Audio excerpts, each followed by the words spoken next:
Okay, good morning class. Today we start with operating system lecture. Now we start with the process synchronization. Process synchronization in operating system. We understand the basic concept of process state, and the important inter-process communication.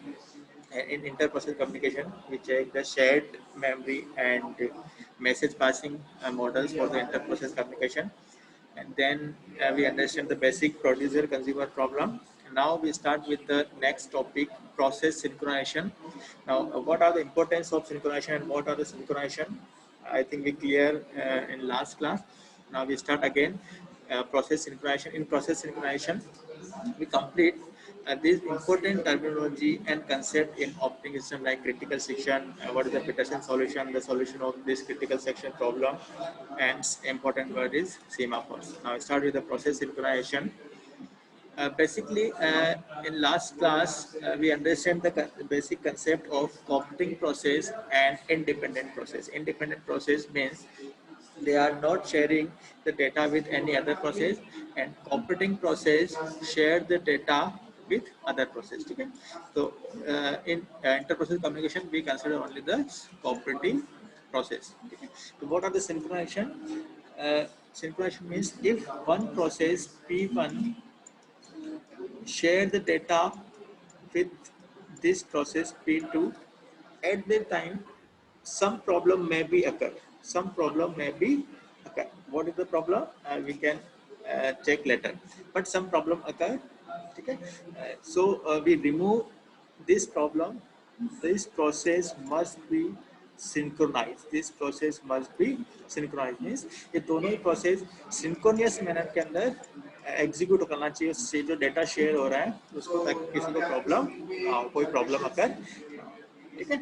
तो if and problem कब अगर आगे if both the process are executed concurrently means parallelly दोनों ही execute अगर दोनों ही process execute होते हैं eight the time problem आएगी. ठीक है. तो concurrent access to shared data में रिजल्ट इन डेटा इनकंसिस्टेंट. जो सम प्रॉब्लम अगर हो रही है उसी की बात कर रहे हैं. ठीक है. तो सिंक्रोनाइजेशन में टास्क क्या है? अगर कॉन्करेंटली डेटा एक्सेस हो रहे हैं, डेटा एग्जीक्यूट हो रहे हैं, तो उस डेटा शेयर डेटा को जो यूज कर रहे हैं, है ना, उस टाइम ये इनकंसिस्टेंसी ना हो, है ना. तो उसके लिए हम क्या यूज करते हैं? Process synchronization. ठीक है. Now just read out this line. Process synchronization we discuss various mechanism to ensure the orderly, important term, orderly execution of operating process that share a logical address space means data, so that data consistency is met. ठीक है. तो आपको synchronisation में क्या काम करना है? Data consistency लाना है. ठीक है. और ये प्रॉब्लम क्यों आती है? लास्ट क्लास में थोड़ा सा रेस अराउंड कंडीशन की भी बात करी थी. फिर से हम डिस्कस करेंगे यहाँ पे क्या प्रॉब्लम है. मींस ऑर्डरली प्रॉब्लम एग्जैक्टली क्या चीज है उसकी हम बात करेंगे. This is the process synchronization. ठीक है. तो अगेन फिर से मैंने हाईलाइट किया इस को. Concurrent access to share data में रिजल्ट इन डेटा इनकंसिस्टेंसी. तो जो शेयर डेटा है उसको कॉन्करेंटली एक्सेस करने के लिए उस प्रॉब्लम को सोल्व करना यहाँ पर क्या हो रहा है? Synchronization. How we solve? We can check in this topic. ठीक है. But important time orderly execution. Clear? Okay, now this is a simple program. In last class we checked producer consumer problem, PCB, producer consumer problem. Exactly problem क्या थी है कि producer produce the services and consumer consume these services. ठीक है. तो producer and consumer के बीच में दोनों में क्या है? सिंक्रोनाइजेशन होना चाहिए. नहीं तो सिर्फ प्रोड्यूसर सिर्फ प्रोड्यूस करता रहेगा और मे बी कंज्यूमर स्लो है, यूज नहीं कर पा रहा है, एनी इश्यू अगर हो रहा है ना. तो इसका सॉल्यूशन हमने देखा था. We use a buffer. ठीक है. मे बी बाउंडेड और not bounded. ठीक है. we use a buffer between producer and consumers like server and client के बीच में आपने क्या एक बफर यूज किया है. तो जो भी सर्वर प्रोड्यूस कर रहा है वो बफर में स्टोर होगा and then use by consumer. ये ऑलरेडी हमने कवर किया है. ठीक है. बट फिर से सिंक्रोनाइज मैनर में करने के लिए हमने फिर से वही प्रोग्राम अगेन हमने यूज किया है. लिटिल बिट डिफरेंट है.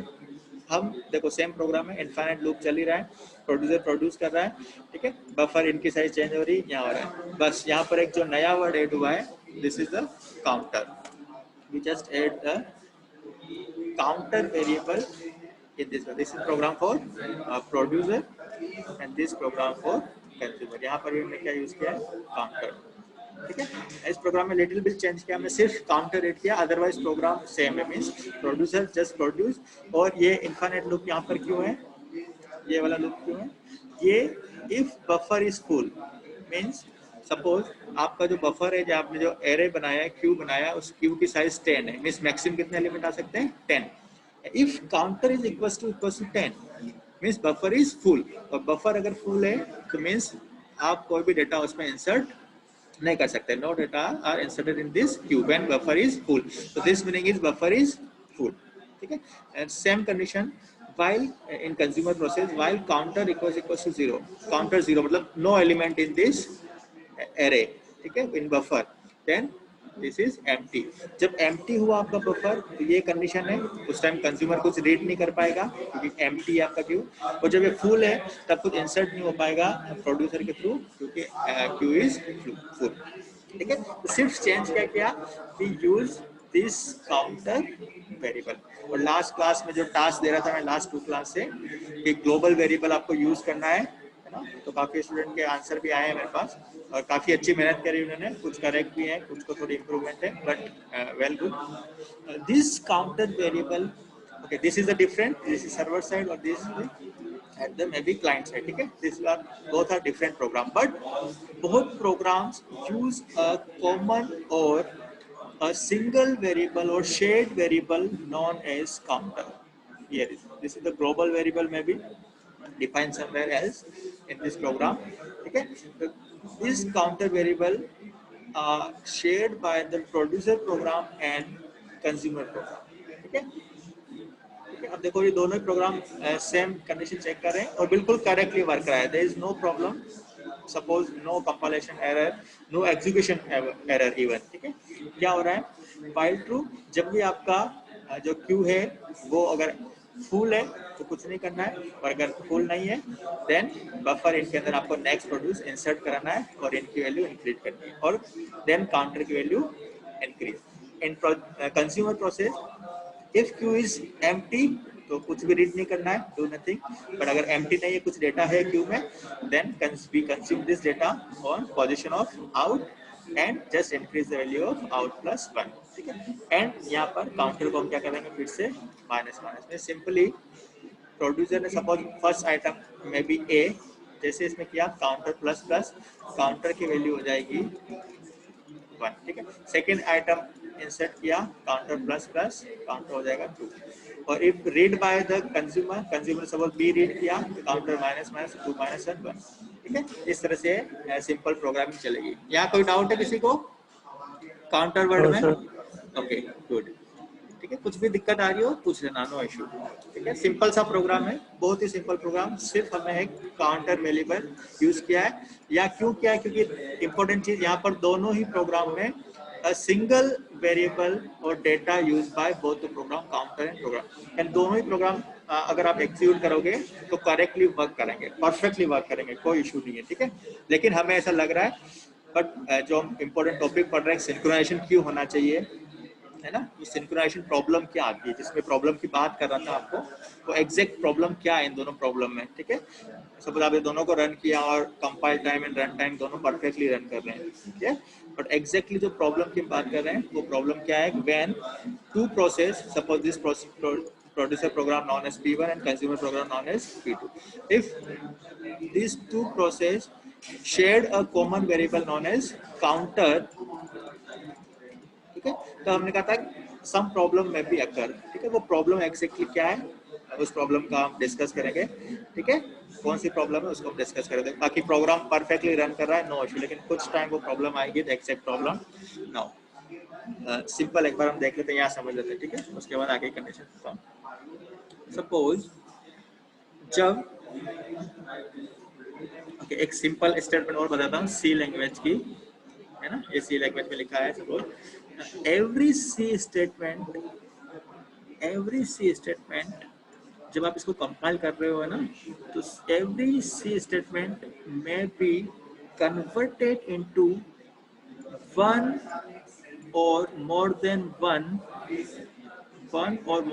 वन असेंबली लैंग्वेज कोड, ठीक है, तो मशीन लैंग्वेज में कन्वर्ट हो रहा है। ठीक है, तो आपका सी का स्टेटमेंट असेंबली में वन या मोर देन वन है ना। तो simple simple if you write counter plus plus है ना, simple statement counter plus plus.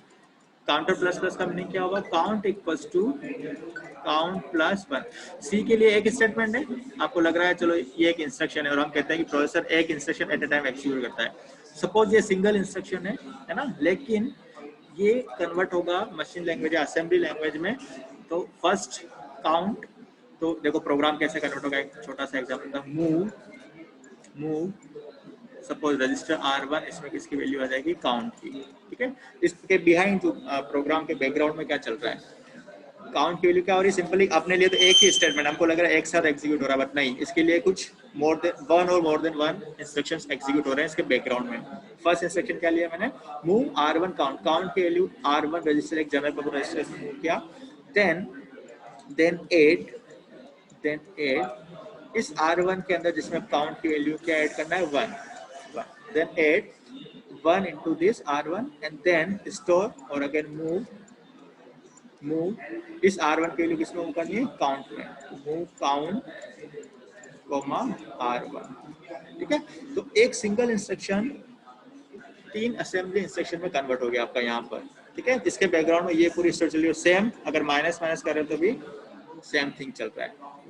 ठीक है, अब प्रॉब्लम क्या थी, प्रॉब्लम हमारी थी concurrent process, means producer process भी अपने कंप्यूटर में एग्जीक्यूट हो रहा है, एट द सेम टाइम इस प्रोसेस टू कंज्यूमर प्रोसेस भी सेम टाइम में एग्जीक्यूट हो रहा है। देखो अभी तक दोनों अलग अलग एग्जीक्यूट होंगे, देयर इज नो प्रॉब्लम, कोई प्रॉब्लम नहीं, बट कॉन्करेंटली एग्जीक्यूट की हम बात कर रहे हैं ना, कि दोनों ही प्रोसेस अपने अपने सिस्टम में सेम टाइम में एग्जीक्यूट हो गए और सेम टाइम में जो डेटा शेयर हो रहा है, जो डेटा शेयर हो रहा है उसको एक्सेस कर रहे हैं एक साथ। जैसे डेटा शेयरिंग का मैंने एग्जांपल लिया था कि 2 स्टूडेंट थे है ना, और दोनों के बीच में अपने क्लास में एग्जाम चल रहा है, दोनों के बीच में सपोज एक पेंसिल है या स्केल है, आप दोनों भी शेयर कर रहे हो। ठीक है, जब ये अलग यूज कर रहा है, इसने यूज किया, जब यूज कर रहा है ये कर रहा है। ठीक है, बट सेम टाइम में अगर दोनों ही सेम टाइम में एक ही डायग्राम बनाना है, उस टाइम प्रॉब्लम आ रही है ना, वो उस प्रॉब्लम को हम डिस्कस कर रहे हैं कि यहाँ पर किस टाइप की प्रॉब्लम आएगी। अभी मैंने बताया every C statement is converted into one और more than one assembly level language instructions, और है ना। तो देखो ये काउंटर प्लस प्लस जो एग्जैक्ट था, अभी मैंने 3 में करके बताया था इसको, सेम थिंग है ना। तो क्या हो रहा है, फर्स्ट बार रजिस्टर 1 के अंदर मैंने मूव इंस्ट्रक्शन लिख के बताए थे आपको है ना, अभी सारे इंस्ट्रक्शन लिख के बताए थे, मूव 8 यहाँ पे शॉर्ट में हमने लिख दिया उसको सुडो कोड। फर्स्ट काउंटर की वैल्यू किसमें मूव किया, R1 रजिस्टर में, and then this register increase by 1 + 1 and then इस रजिस्टर की वैल्यू अगेन काउंटर में मूव किया। तो इस काउंटर प्लस प्लस के पीछे ये सारा ही असेंबली लैंग्वेज कोड एग्जीक्यूट हो रहा है। सिमिलर काउंटर माइनस माइनस के पीछे बस या प्लस था, इसको माइनस कर दिया और रजिस्टर में जनरल पर्पस रजिस्टर लिया, another register may be R2 register 2। ठीक है, तो this is called for counter minus minus, means जब प्रोड्यूसर का एक प्रोग्राम एग्जीक्यूट हो रहा है तब काउंटर प्लस प्लस के लिए ये कोड, और कंज्यूमर का जब एग्जीक्यूट हो रहा है तब counter plus plus counter minus minus के लिए ये कोड एग्जीक्यूट होगा। क्लियर यहाँ पर ये कोड, इस कोड में कोई दिक्कत, every C statement is divide into more than one assembly language। ये याद रखना, ये काफी अच्छी C लैंग्वेज के आपने पढ़ा है ना, उससे रिलेटेड डेफिनेशन है ये। ठीक है, अब प्रॉब्लम क्या आ रही है, देखो यहाँ पर अब मैंने कुछ स्टेट लिया है ना, ये इस दिखने में समझ नहीं आ रहा, हम सिंपल यहाँ कर रहे हैं। ये आपका प्रोड्यूसर प्रोग्राम, ठीक है, और ये आपका कंज्यूमर वाला प्रोग्राम जिसमें काउंटर प्लस प्लस यहाँ हो रहा है, काउंटर माइनस माइनस यहाँ हो रहा है। ठीक है, दोनों ही प्रोग्राम सेम टाइम में हम कह रहे हैं पैरेलली एग्जीक्यूट हो रहे हैं। ठीक है, तो कंसीडर इसने लिया, suppose initially value of counter is 5। ठीक है, काउंटर की वैल्यू कितनी आ गई, 5 स्टार्टिंग वैल्यू। नाउ जब स्टार्टिंग वैल्यू 5 आ गई तो हम देखते हैं फर्स्ट स्टेज जब आपका प्रोग्राम एग्जीक्यूट हो रहा था, ये वाला कोड है ना, प्रोड्यूसर एग्जीक्यूट हो रहा है और प्रोड्यूसर के अंदर सपोज ये वाली लाइन एग्जीक्यूट हो रही है। ठीक है, register 1 equals first instruction, code कौन सा एग्जीक्यूट हो रहा है, count plus plus and counter minus minus concurrently. ठीक है, फॉर एग्जांपल यहाँ पर रजिस्टर इक्वल्स टू काउंटर की वैल्यू गई, तो काउंटर की वैल्यू कितनी है 5, तो रजिस्टर 1 में कितनी वैल्यू आ गई 5, रजिस्टर 1 की वैल्यू हो गई 5।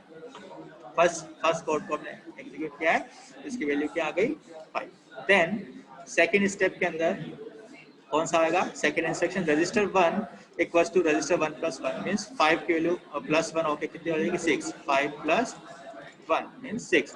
Now what is the value of register 1, 6।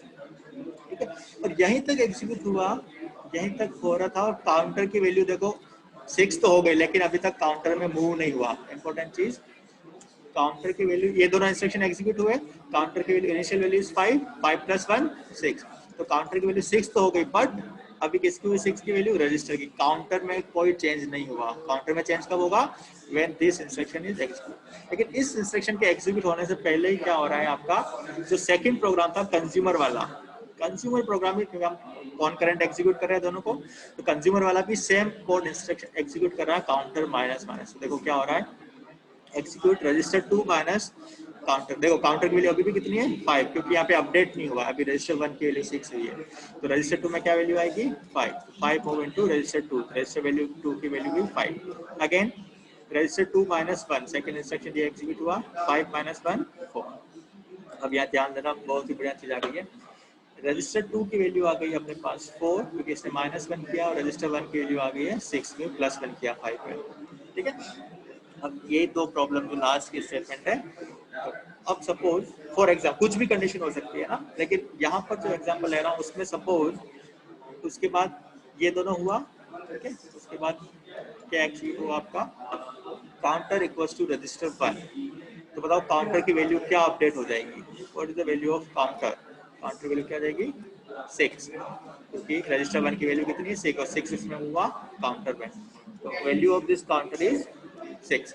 And then ये प्रोग्राम, ये इंस्ट्रक्शन एग्जीक्यूट होगा, counter equals to register 2।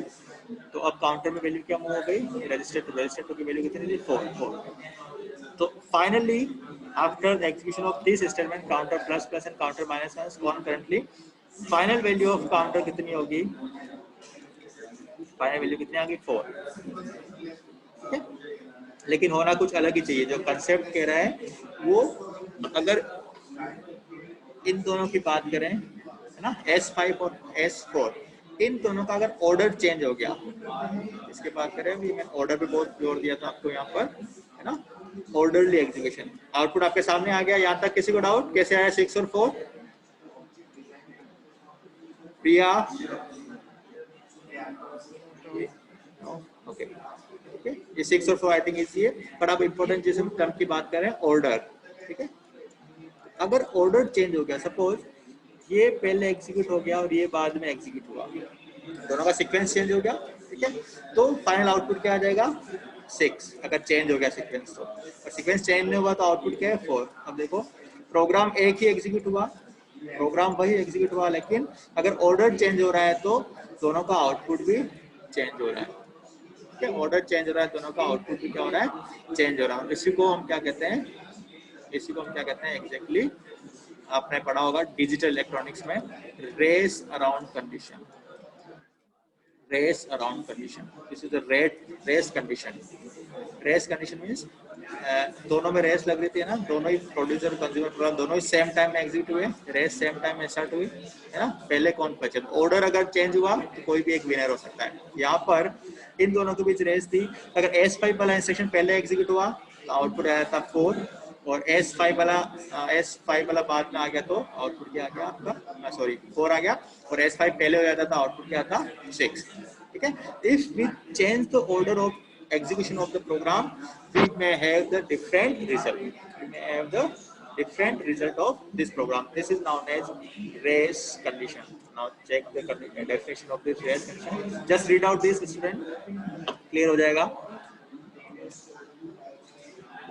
when several process access and manipulate the same data means जिसको हमने शेयर किया है, ठीक है, जो शेयर डेटा उसकी हम बात कर रहे हैं, कैसे एक्सेस किया है कॉन्करेंटली।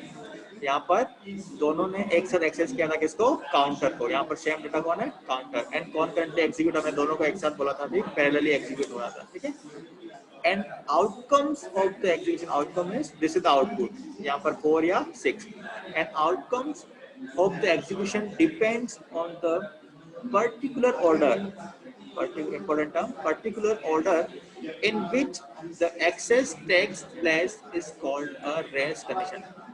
सिंपली यहाँ क्या हो रहा है कि अगर कोई भी दो प्रोसेस P1 एंड P2 किसी सेम डेटा लाइक काउंटर को कॉन्करेंटली एक्सेस कर रहे हैं, एक साथ एक्सेस कर रहे हैं, ठीक है, at the time the output of this program या इस जो वेरिएबल है काउंटर, इसकी value depends on order of execution of process, जो कोडिंग का जो ऑर्डर है कि पहले कौन सा कोड एग्जीक्यूट हो रहा है, ठीक है, यहाँ पर ये वाला ऑर्डर की हम बात कर रहे हैं, ठीक है, इस ऑर्डर पर डिपेंड कर रहा है कि आउटपुट क्या आएगा। तो यहाँ पर आपके पास दो आउटपुट थे, अगर ऑर्डर चेंज कर लेते हैं, फर्स्ट टाइम आउटपुट 6 था या आउटपुट 4 है, this is non as race around condition, means output of your program is depends on the order of execution of your program, ठीक है, आपके प्रोसेस का ऑर्डर क्या है उस ऑर्डर पे डिपेंड करेगा the output of that programme.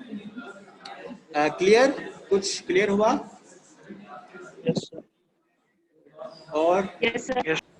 मतलब डाउट, कुछ डाउट है किसी को? देविशा कुछ बोल रहे हो? Okay,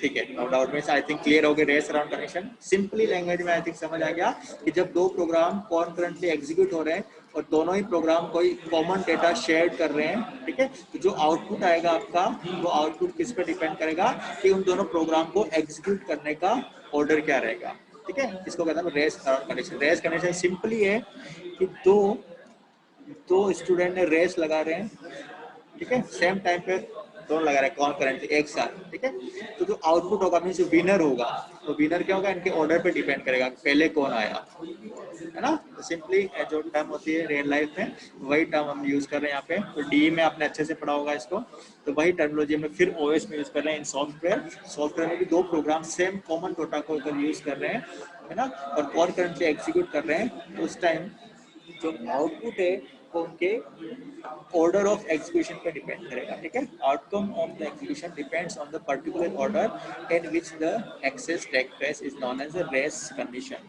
clear thing? Okay, now अब ये वाली टर्म पढ़ लो, ये जो रेस अराउंड कंडीशन ना हो उसके लिए हम क्या करेंगे, synchronization. To make such a guarantee we require that the process be synchronized in same way, ठीक है, ऐसा कंडीशन अगर ना हो, ये प्रॉब्लम ना हो, तो दोनों प्रोसेस को क्या करना पड़ेगा, सिंक्रोनाइज करना पड़ेगा। सिंक्रोनाइज मींस अगर पहले कुछ एग्जीक्यूट हो रहा हो या एक कोई स्टूडेंट इस पेंसिल को यूज कर रहा है, दूसरा उस टाइम वेट करे, ठीक है, वो भी छीन ना ले उससे, ठीक है, तो अगर एक कोई प्रोग्राम काउंटर की वैल्यू यूज कर रहा है तो दूसरा उस टाइम उस काउंटर को यूज ना कर पाए, आपको ये काम करना है, ठीक है, this is the solution. Now important term जो सिलेबस का पार्ट है आपका क्रिटिकल सेक्शन, छोटी सी चीज है critical section, just little bit thing, लेकिन बहुत बड़ी चीज है ओएस के लिए, है ना। जनरली जो जाते हैं इंटरव्यू वगैरह में, जब ओएस की अगर बात करोगे ऑपरेटिंग सिस्टम की, है ना, इस पे वाई जरूर आता है कि सिंपली चीज व्हाट इज क्रिटिकल सेक्शन, है ना। तो क्रिटिकल सेक्शन कुछ भी नहीं है, सिंपल लैंग्वेज में बताता हूँ, फिर हम डेफिनेशन की बात करेंगे। जब ये प्रोग्राम की हम बात कर रहे थे, इस प्रोग्राम में जहाँ पर आपका जो डेटा शेयर हो रहा है वो यूज हो रहा है, मतलब काउंटर, ये काउंटर यहाँ यूज हो रहा है, ये यहाँ यूज हो रहा है, ठीक है, तो प्रोग्राम का बीच का वो पार्ट जहाँ पर we use the shared variable, ये कहलाता है critical section. A part of the program, a part of the program where we use this shared variable is known as critical section. Clear? उस program का part जहां पर आप उस share data को यूज करें known as critical section. Problem यहाँ पर किसी को? चले डेफिनेशन पे, सिंपल डेफिनेशन क्या है? यस, पिंकेश कुछ पूछ रहे थे? Okay, okay, good.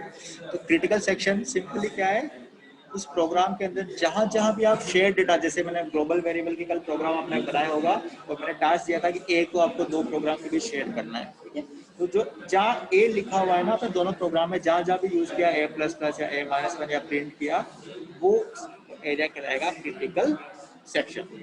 ठीक है, तो this is known as the critical section.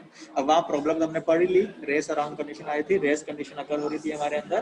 ठीक है, तो वो उस प्रॉब्लम को हम क्या नाम करें यहाँ पर, क्रिटिकल सेक्शन प्रॉब्लम। ठीक है, अगर क्रिटिकल सेक्शन नहीं हुआ तो कोई इश्यू नहीं है, कोई प्रॉब्लम नहीं है, लेकिन क्रिटिकल सेक्शन हुआ था एक प्रॉब्लम आ रही है। प्रॉब्लम क्या आ रही है भाई, मैंने देख लिया, race around condition means output में भी डिफरेंट आउटपुट आ सकता है। ठीक है, so now take the definition of this critical section problem.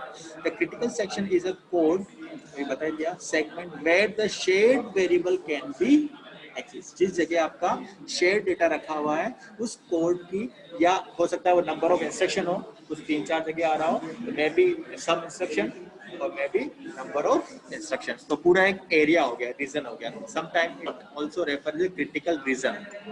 Critical section also refer to critical region. एक रीजन उस लाइन ऑफ कोड जहां पर सारा जैसे काउंटर यूज हो रहा है, उसको भी हम क्या कहेंगे, क्रिटिकल सेक्शन और क्रिटिकल रीजन। ठीक है, और क्रिटिकल सेक्शन के अंदर इंपॉर्टेंट नेक्स्ट टर्म और आ रही है atomic. Critical section and second one is atomic, है ना। ये दो टर्म पे आज ज्यादा जोर दे रहा हूँ, बाकी इसके सॉल्यूशन तो हम इतना फास्ट करेंगे, ये दो टर्म समझ आ गए तो ठीक है, क्योंकि ये पूरे आगे भी काम आएंगे अपने सीमा कोर्स वगैरह के अंदर हमारे। तो critical section I think clear, जहां पर भी शेयर डेटा यूज करो प्रोग्राम के अंदर, वो line of code known as critical section. और अगर क्रिटिकल सेक्शन है तो आपको पता है प्रॉब्लम आ रही है, आपको पता है प्रॉब्लम अकर हो रही है। क्या प्रॉब्लम अकर हो रही है, नॉन एज रेस कंडीशन। अभी हमने करके भी देख लिया पूरा यहाँ पर। ठीक है, ये क्रिटिकल सेक्शन था, और जब इन दोनों को एग्जीक्यूट किया कॉन्करेंटली तो एक प्रॉब्लम आ गई। ठीक है, तो वो आपका क्रिटिकल सेक्शन प्रॉब्लम हो गया। और अगर हम कहें कि ये प्रॉब्लम अकर ना हो, सपोज ये प्रॉब्लम आपने शेयर कर रखा डेटा, लेकिन फिर भी आपने रन किया, परफेक्टली रन हुआ, एरर नहीं आई। जब एरर नहीं आई तो यही critical section known as atomic section, known as a atomic. Important terminology ध्यान देना, डेफिनेशन समझ नहीं आएगा। ठीक है, क्रिटिकल सेक्शन कब बोला, जब डेटा शेयर हो रहा है दो प्रोग्राम में। चलो मैंने यहाँ पर कोई ए लिया है और सेकंड प्रोग्राम में भी ए लिया है, और दोनों सेम टाइम में एग्जीक्यूट होंगे, तो मैं कह रहा हूँ ये ए जहाँ यूज हो रहा है वो क्रिटिकल सेक्शन है। और सो फॉर एग्जाम्पल इन दोनों प्रोग्राम को मैंने ऐसे बनाया है, जब सॉल्यूशन आगे पढ़ेंगे सॉल्यूशन को यूज करके बनाया है कि दोनों अगर कॉन्करेंटली भी एग्जीक्यूट होते हैं तो कोई भी एरर ना आए, कोई भी प्रॉब्लम अगर ना हो, है ना। ऐसा होगा, हम आगे करेंगे, तो उस टाइम इसको हम कहेंगे इस क्रिटिकल सेक्शन को एटॉमिक। ठीक है, तो an atomic action is required in a critical section, that is only one process can execute in its critical section। Atomic का मतलब क्या हुआ, दोनों में से कोई एक बार में एक ही एग्जीक्यूट कर सकता है, दोनों पैरेलली एग्जीक्यूट नहीं होंगे। ठीक है, वो प्रॉब्लम सॉल्यूशन हम पढ़ेंगे आगे, तो अभी सिर्फ टर्म याद करो, व्हाट इज द एटॉमिक्स। ठीक है, तो अब ये इसका सॉल्यूशन कैसे कर सकते हैं इस प्रॉब्लम का, तो पहले मैं डेफिनेशन बता दूं आपका क्रिटिकल सेक्शन, जो भी हमने समझा है। First, what is critical section, when more than one process, हमने एग्जांपल लिया था, suppose we have two process P1 and P2, more than one process access the same code segment, suppose एक counter दोनों एक्सेस किया था, that segment is known as critical section. जहां कर भी कोड में काउंटर वर्ड आ रहा है, known as critical section. Critical section contain shared variable and resources. ठीक है, क्रिटिकल सेक्शन बता दिया, शेयर वेरिएबल जो आपका काउंटर था, and which are needed to be synchronize. Important term ये, इस पे बार बार जोर दे रहा हूं मैं। ठीक है, needed to be synchronize to maintain consistency of data variable, means कोई प्रॉब्लम अकर ना हो, दोनों को सिंक्रोनाइज करना है। और अगर प्रॉब्लम नहीं हो रही तो उसको क्या कहेंगे, atomic. Okay, just read out this statement, जो मैं ओवरऑल समराइज यहाँ पे आ गई, जो भी अभी आपने मैंने बताया आपको इतना, उसकी समरी पूरी आए।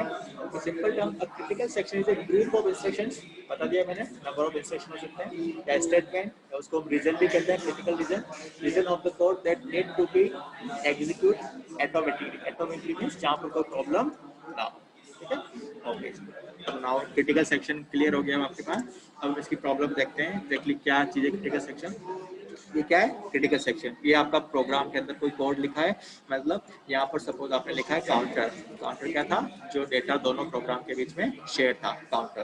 ठीक है, this is known as critical section. अब क्रिटिकल सेक्शन प्रॉब्लम क्या कहता है, if we add some entry section, some entry section, कुछ कोड है यहाँ पे कि जब भी आपको इस क्रिटिकल सेक्शन को एग्जीक्यूट करना है आपको पहले क्रिटिकल सेक्शन से परमिशन लेनी पड़ेगी। जैसे अगर मैं बात करूँ सिंपल, दोनों स्टूडेंट एग्जाम में पेंसिल यूज कर रहे हैं, शेयर्ड वाली है ना, दोनों शेयर कर रहे हैं, ये यूजर भी इसको शेयर कर रहा है और ये भी इसको शेयर कर रहा है। तो यहाँ पर क्रिटिकल सेक्शन कौन क्या है आपका, पेंसिल, ठीक है। अब इसको परफेक्टली एग्जीक्यूट करने के ताकि दोनों ही सेम टाइम पे पेंसिल को यूज ना करें, तो आपने यहाँ पर एक एंट्री सेक्शन लगा दिया, मतलब जो आपका इन्विजिलेटर है उसको बिठा दिया। तो अगर इस फर्स्ट स्टूडेंट को पेंसिल यूज करना है, need to take the permission from this invigilator, invigilator से परमिशन लगा क्या मैं इसको यूज करूँ, इन्विजिलेटर कहेगा यस परमिशन है तो ही इसको मिलेगा। तो एंट्री सेक्शन क्या है, कुछ जब भी आपको क्रिटिकल सेक्शन एग्जीक्यूट करना है आपको परमिशन लेनी है। इसके अंदर कुछ कोड है, हम देखेंगे क्या कोड है, बट ये परमिशन है कि अंदर एंटर होना है या नहीं, ठीक है। एंड जैसे आपने एग्जीक्यूट किया क्रिटिकल सेक्शन, एक एग्जिट सेक्शन होगा, मींस जैसे आपका पेंसिल का वर्क कंप्लीट हुआ आप इन्विजिलेटर को बता दोगे कि माय टास्क इज कंप्लीटेड, तो आप वापस पेंसिल रखते हो, है ना, ये दोनों ही। तो एंट्री सेक्शन क्या है, बता रहा है कि हमने क्रिटिकल सेक्शन को एग्जीक्यूट कर लिया है, अब मैं यहाँ से जा रहा हूँ, तो this is known as critical section, ठीक है। तो क्रिटिकल सेक्शन के ऊपर एक एंट्री पॉइंट होगा और एक एग्जिट पॉइंट होगा, कुछ भी हो सकता है हम देखेंगे। और नीचे जो आपका है रिमाइंडर सेक्शन, रिमाइंडर सेक्शन क्या है, रिमेनिंग पार्ट जो भी आपका कोड है वो चल रहा है, ऊपर भी कुछ कोड है वो चल रहा है, ठीक है। और इनफाइनाइट टाइम चल रहा है, every time you need to the permission and when you complete the execution of this critical section just exist from this section. Clear critical section problem, any doubt Subhash? एक बार एंट्री सेक्शन एक बार बता दो sir. Entry section बता दो, good. Simply entry section क्या होता है कि जब भी आपको क्रिटिकल सेक्शन एग्जीक्यूट करना है, मतलब अगर अब मैं यहाँ पे आ जाऊँ इस प्रोग्राम की बात करूँ, एंड यहाँ क्रिटिकल सेक्शन क्या था, काउंटर, क्योंकि काउंटर को ये भी यूज कर रहा है और ये भी यूज कर रहा है, लेकिन दोनों ही प्रोग्राम अलग अलग है, सेम प्रोग्राम नहीं, इसलिए हमें पता नहीं कि कौन सा काउंटर पहले एग्जीक्यूट हो रहा है, कौन किसको यूज कर रहा है। और प्रॉब्लम हमने देख ली थी, ये प्रॉब्लम आई थी, है ना। ऐसी प्रॉब्लम ना हो इसके लिए हमने क्या किया, यहाँ पर सपोज एक लॉक लगा दिया, लॉक लगा दिया काउंटर से पहले, और यहाँ पर भी काउंटर से पहले क्या लगा दिया, लॉक लगा दिया, है ना। सिंपल लॉक, जो गेट वाला लॉक है वो उसकी बात करो ना। लॉक का मतलब क्या हुआ कि जैसे आप मीन्स ये प्रोड्यूसर, ये प्रोग्राम इस काउंटर को एग्जीक्यूट करना है, इसके बाद यहाँ आना है, तो पहले चेक करेगा लॉक, ठीक है। और सपोज एक लॉक वेरिएबल है, लॉक की वैल्यू 0 है, और 0 का मतलब है आप परमिशन है, ठीक है, इन कर सकते हो। ये चेक करेगा लॉक की वैल्यू क्या है, 0, तब तो काउंटर को यूज करेगा, है ना, समझ रहे। और अगर लॉक की वैल्यू 1 है, लॉक की वैल्यू 1 है तो इसको यूज नहीं करेगा। सिंपली इस प्रोग्राम को थोड़ा सा हमें क्वेश्चन पूछा, थोड़ा सा मैं बताता हूँ। यहाँ पर मैं इफ स्टेटमेंट लगा रहा हूँ, if lock L variable lock equals to 0, अगर लॉक की वैल्यू 0 है तो ये किसको एग्जीक्यूट करेगा, काउंटर प्लस प्लस को। और ये भी इफ लॉक इक्वल्स टू 0, यहाँ पर भी इफ स्टेटमेंट है, तो ये किसको एग्जीक्यूट करेगा, काउंटर को। और जैसे ही कंडीशन ट्रू, सपोज अभी कोई यूज नहीं कर रहा है और इसने एक्सेस किया, कंडीशन ट्रू है, फटाफट से लॉक की वैल्यू कर देगा 1, ठीक है। अब देखो इसके बीच में अगर सीक्वेंस चेंज भी होता है या इंटरप्ट अकर हुआ तो प्रोग्राम यहाँ पे गया, ये कंडीशन चेक करेगा, इफ लॉक इक्वल्स टू 0, तो यहाँ पर लॉक आपने क्या कर दिया है 1, इसको परमिशन नहीं मिलेगी, ये एंटर नहीं कर पाएगा, ये एंटर नहीं करेगा, प्रोग्राम कहाँ जाएगा वापिस यहाँ पर, और काउंटर को इंक्रीज करेगा। मींस आपको जब भी क्रिटिकल सेक्शन एग्जीक्यूट करना है आपको पहले ये एग्जीक्यूट कराना जरूरी है, इसकी परमिशन लेना, या समझ लो एक परमिशन है। अगर परमिशन कौन सी, कि अगर कोई दूसरा यूज कर रहा है तो आपको परमिशन नहीं मिलेगी, परमिशन ग्रांटेड नहीं होगी, ठीक है। और अभी हम क्या इसकी जगह कोड क्या आता है वो हम देखेंगे तो और इजीली समझ आएगा। पर अभी सिर्फ एंट्री और एग्जिट पॉइंट है। एंट्री और एग्जिट पॉइंट मींस आपको एंट्री करने के लिए भी परमिशन रिक्वायर्ड है, जब एग्जिट करोगे तब भी आपको इन्फॉर्म करना है, ठीक है। आई थिंक क्लियर। अब वो कोड क्या है वो भी मैं दिखाऊंगा आपको, ठीक है। Yes sir. ओके, पीयूष ने क्वेश्चन किया, sir please explain atomic action. Okay, atomic means अब यही प्रोग्राम मैं बात कर रहा था कि यहाँ दोनों ने काउंटर यूज किया था, प्रॉब्लम आई थी, ठीक है। तो प्रॉब्लम हमने कहा था कि वो प्रॉब्लम क्या है, रेस कंडीशन है। लेकिन अगर ये रेस कंडीशन प्रॉब्लम नहीं आए, मींस इस कोड को आपने इस लॉक वेरिएबल जो मैंने बताया ना, इस लॉक वेरिएबल के लिए थ्रू आपने लिख दिया, तो यहाँ सपोज ऐसी प्रॉब्लम नहीं आएगी। क्यों नहीं आएगी? कि आपको परमिशन लेनी पड़ेगी। परमिशन कब मिलेगी? जब कोई भी इसको यूज नहीं कर रहा होगा।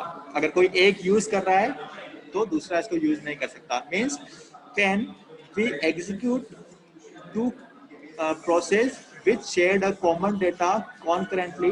मीन्स दो प्रोसेस जो एग्जीक्यूट हो रहे हैं कॉन्करेंटली एग्जीक्यूट हो रहे हैं और एक ही डेटा को एग्जीक्यूट कर रहे हैं, और उस टाइम अगर रेस कंडीशन ना हो, अगर रेस कंडीशन ना हो तो उस क्रिटिकल सेक्शन को क्या कहेंगे? Atomic section.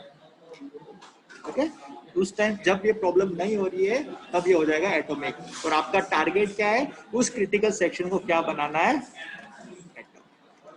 ठीक है, और यही डेफिनेशन में भी मैंने बताया था कि आपको क्या बनाना है? एटॉमिक। तो N atomic action is required in critical section. मतलब क्यों रिक्वायर्ड है? इसका सॉल्यूशन समझ लो। एटॉमिक मतलब आपकी प्रॉब्लम ना हो, और इसको सॉल्यूशन हम करेंगे। ये सारे सॉल्यूशन करके आपको बनाना क्या है? क्रिटिकल सेक्शन को एटॉमिक सेक्शन। या सिंपली ऐसा प्रोग्राम दो प्रोग्राम जो कॉमन डेटा यूज कर रहे हैं, दोनों ही ए को यूज कर रहे हैं, और दोनों अगर कॉन्करेंटली एग्जीक्यूट हो भी जाए तो ये प्रॉब्लम अकर ना हो, उस टाइम ये क्रिटिकल सेक्शन ही क्या कहलाएगा? एटॉमिक। ठीक है, और आपका टास्क क्या है? उस क्रिटिकल सेक्शन को एटॉमिक बनाना। हो कैसे बनाना? तो नेक्स्ट के जितने भी टॉपिक है वो सब सॉल्यूशन है, हम पढ़ेंगे solution of the critical section problem. Clear Piyush? Okay good. Now तो लास्ट 1 मिनट बचा है, उस 1 मिनट में हम कंप्लीट करते हैं solution of the critical section. तो सॉल्यूशन पढ़ने से पहले